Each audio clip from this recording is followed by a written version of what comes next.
10 minutes after 11, mga kapitbahay, tuloy-tuloy tayo sa ating kwentuhan. Ayan! Bakit kayo may ganun no, Abay? Pagkarate. Oo, pagkarate. Diba? Pero ito, Muay Thai. Oo, yun ang ang alamin makakakwentuhan natin.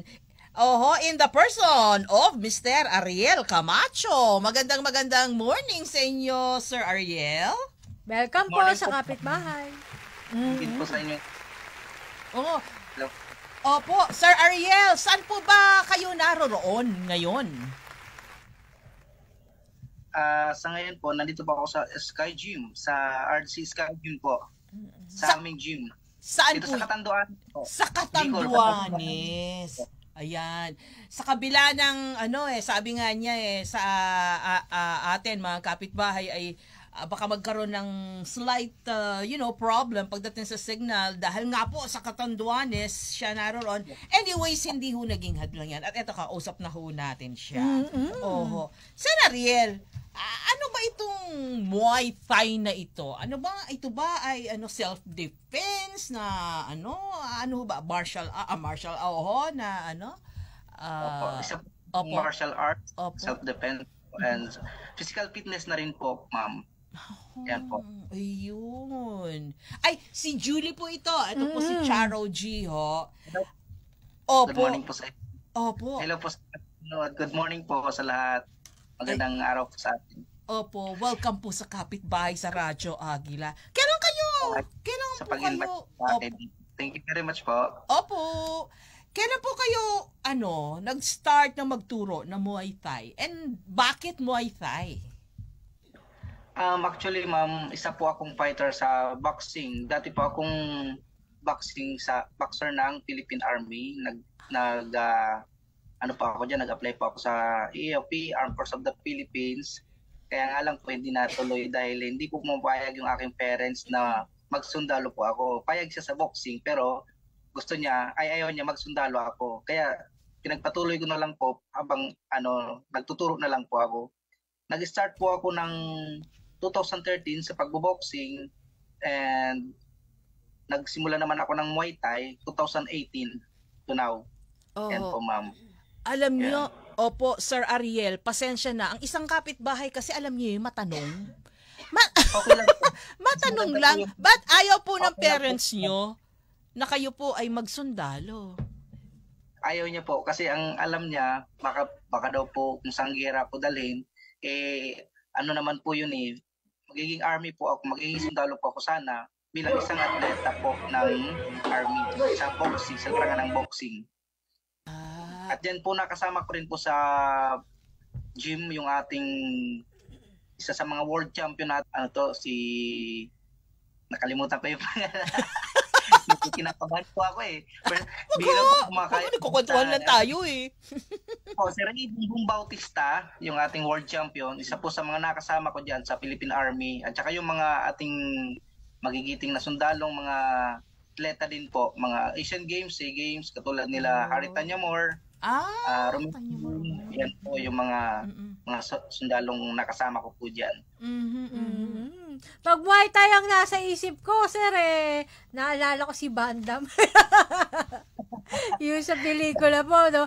Pero, sir, sa nagtuturo po, anong tawag sa atin? Kasi kadalasan pag martial arts, sensei ang tawag Sa inyo po ba? Sa mga nagtuturo? Sa Muay Thai po, ang tawag po sa amin is crew master. Yan po. Crew. KRU, crew. Yan. KRU, tama ba? Yan po. Hindi naman yung tawag kay kay Sandara Park. Kurung-kurung naman yun, Iba yun, abay. Okay, sige. Oo. So, challenging ang Muay Thai. Ano po? Yes po. Sa isang hindi marunong nito, naririnig ko yung Muay Thai. At sa mga maraming nangang nakikipag-compete. Sa isang gustong matuto, ano ho ba ang kailangan? Sa ipinakikitang video, babae, lalaki, nag-aaral nito. Kailangan ba talagang ang resistensya mo ganun ka-fit, kumbaga, sir? Actually po, hindi naman po agad-agad ganun. So, yung mga pinakita ko pong mga pig-send ko po sa inyong video, Opo. medyo na-training ko na po sila. Dumaan po sila sa proper training, sa basic, bago nila na-hit yung ganong combination or yung mga ganong strike. Ano bang po pa rin sa basic proper po. Para maiwasan ng injury, maiwasan ng kung ano man ang maaaring mangyari sa katawan natin, hindi maganda. So, basic po tayo, proper. Anong unang tinuturo nyo, Sir Ariel? Footwork muna, ma'am. Tapos, yun na, yung mga combination, basic lang po. Yun ang, saka ko na itinuturo yung ibang advance. Pag nakita ko na may improvement sa kanilang training, saka po ako magbibigay ng advanced strike. Saka lang po ako nagbibigay pag okay na po na nakikita ko na sa kanila, na kaya na nila. Eto, Sarah, para kasi sa mga nakikita ko nga video, para kailangan you have strong legs. Yes po, kailangan po talaga. Sa mga basic, sa mga nagsisimula pa lang, wag po silang mahihiya or wag silang matatakot na baka iniisip nila na hindi nila kaya. Lahat naman po dumaan sila doon eh. Yung ibang mga naging estudyante ko, lahat po sila dumaan doon na feeling nila hindi nila kaya. Pero magtiwala lang sa kanilang sarili, self-confidence lang po para makuha mo yung kung ano man na gusto mo sa buhay. Ano po ito? By stage? Stages po ba? Halimbawa, beginner, tapos susunod, anong stage? May ganun ho ba yan, sir?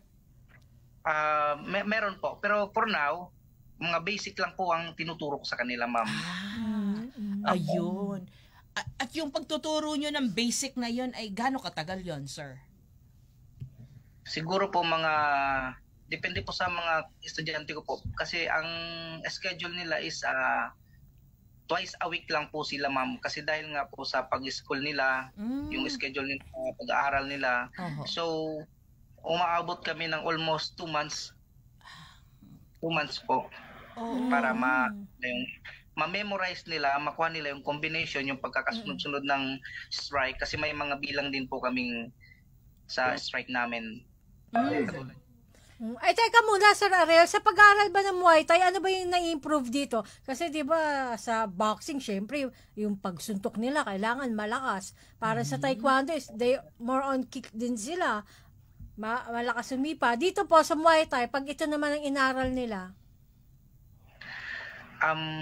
Isa sa mga dito, ma'am, magandang benefits ng Muay Thai. Halos same lang po rin siya sa boxing dahil physical contact din po siya. Pero ang magiging magandang resulta nito dahil sa unang-una magiging healthy yung katawan mo. Lalakas yung endurance mo, cardio, yung muscles mo, then yung power speed. Marami pong benepisyo ang Muay Thai, sports na Muay Thai. Yan po. Ang Muay Thai ay galing sa Thailand po siya. Thailand. Ayun, So ito ko lang po din sana yung Muay Thai Association of the Philippines. Isa po ako sa mga member ng Muay Thai Association of the Philippines dito sa Katando, sa buong Pilipinas po. Parang nasabi po sa akin ng aking pro master Brenda Lee. Yan, yung aming master.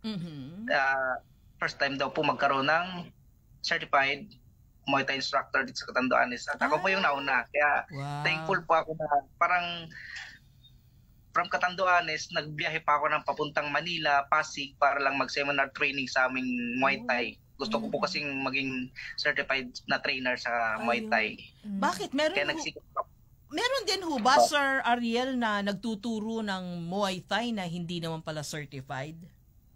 Meron po mga nagtuturo niyan, pero parang mga private lang po yun, ma'am. Ayun, So, para sa home service lang po siguro yung mga ganon. Basta marunong po sila magturo ng basic, pwede na po yun. Wag lang po yung katulad ng ginagawa namin na pinapublish po talaga namin. Yan, napakita po namin sa madlang people na may Muay Thai po kami dito sa aming isla sa Catanduanes. Karaniwan, ilang taon ang estudyante nyo? Ang pinakamababa ko pong naging estudyante, hindi ko na po sinend sa inyo kasi nagpaalam po ako sa parents na kung pwede kong isend sa inyo. Sabi niya, wag na daw po muna kasi baby pa yun. 5 years old po. Yeah. 5 years old. Five. Yes po. At sayang po, di ko na isend sa inyo yung pinakamatanda akong naging estudyante. Oh. Ang pinakamatanda ko pong naging estudyante is yung lula ko po, 70 years old. Wow. Sa Muay Thai. O, pwede Yes pala po. ako dyan. Pwede pa pala kami. Pwede. Yeah, 70 years old po yung lula ko si Fidigros ng Pandan Catanduanes. Naku, Pandan Catanduanes. Yan po yung aking lula sa Pandan. Talaga lang ha. So ito pala, hindi ito namimili ang Muay Thai ng edad. Bata kailangan, matanda, gano'n, ano, any age. Yes po. Parang Yes gano'n. po. Oh. Alam mo, matanda. Ika nga. Hindi Number ba, lang po yun.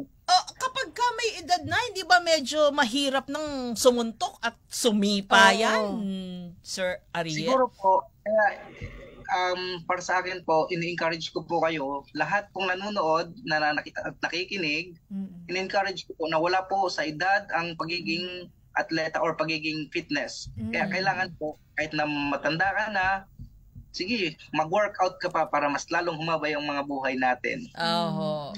Ang Muay Thai ba nakatulong sa inyo para lalong ma-develop ang discipline sa inyo?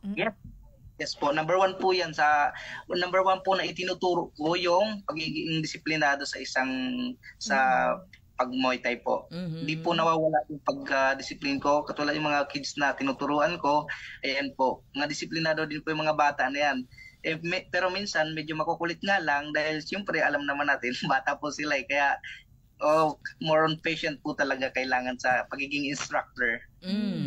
Paano yung mga batang nabubuli? Sabihin ng mga estudyante nyo, hindi nila alam marunong mag-Muay Thai. Ha? Kala nyo, Muay Thayin ko kayo. Parang ganon. Ha? Yan po yung lagi kong ina-advise sa aking mga estudyante na sabi ko, first of all, ang Muay Thai is self-defense. Hindi po natin kailangan. Kahit na marunong ka niyan, mas maganda pa rin yung umiiwas. Mas maganda pa rin yung hindi ka mamananakit ng tao. Self-defense means is talagang kung wala ka nang matakbuhan, saka mo gagamitin kung anong napag-aralan mo sa Muay Thai. Yan po. Meron Lalo na po bang sa mga kapatid. Ayun. Pa? Ayan, Sir Ariel, pag mag-aral ng Muay Thai, meron ba dapat ihanda? May gamit na kailangan, ganun.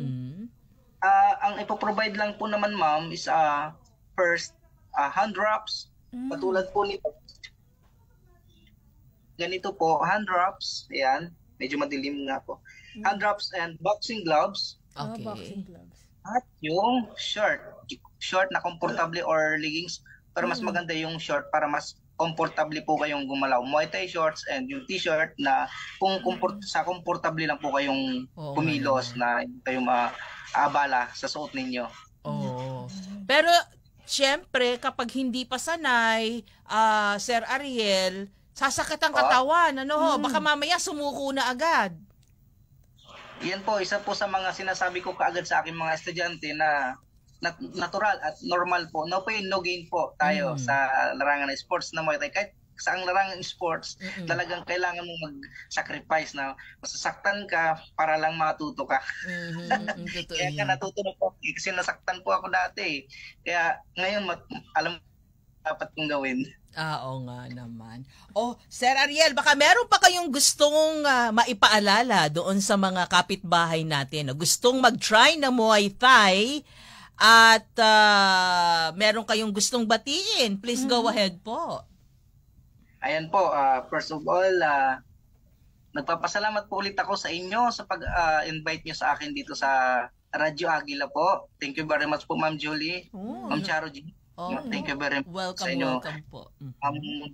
At nagpapasalamat din po ako dito sa aking mga supervisor, manager, si Ma'am Nicole, si Ma'am Angie, and si Ma'am Tin, at si Sir Pancho, at yung aking manager na si Ma'am Donna Manlangit.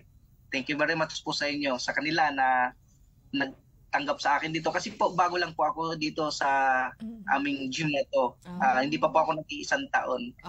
Kaya salamat po ako sa kanila. Ayan. I-shoutout ko rin po yung aking Sige po. lola sa Pandan. Hi po. Sila Lola Liga, yan, Lola Liga Sabiniano, tsaka si Lola, si Mama ang tawag ko sa isa sa lola ko. Mama Pe, Ligeros, dyan sa Napo, Barangay Napo, Pandan, Catanduanes. At yung buong angkan ko dyan na nakikinig or nanonood, mag-iingat po kayo lagi, stay ano lang po kayo, stay strong, stay malakas ang katawan para makaiwas sa sakit. Lagi po kayo mag-workout para hindi tayo magkasakit. Ayan. Sir Ariel, thank you so much for your time and for sharing. Good morning po. Morning po. Thank you very much po sa inyo. Salamat. Bye-bye po. Ayan. Si Mr. Ariel Camacho, isa po siyang Muay Thai instructor.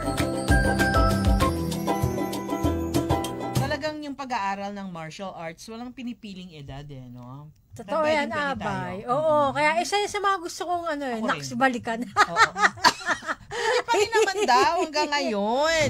Tamo nga yung lola niya, age 70. Oo nga. Dapat makakwentuhan namin yan sa Friday. Pwede, anuhan mo ulit siya.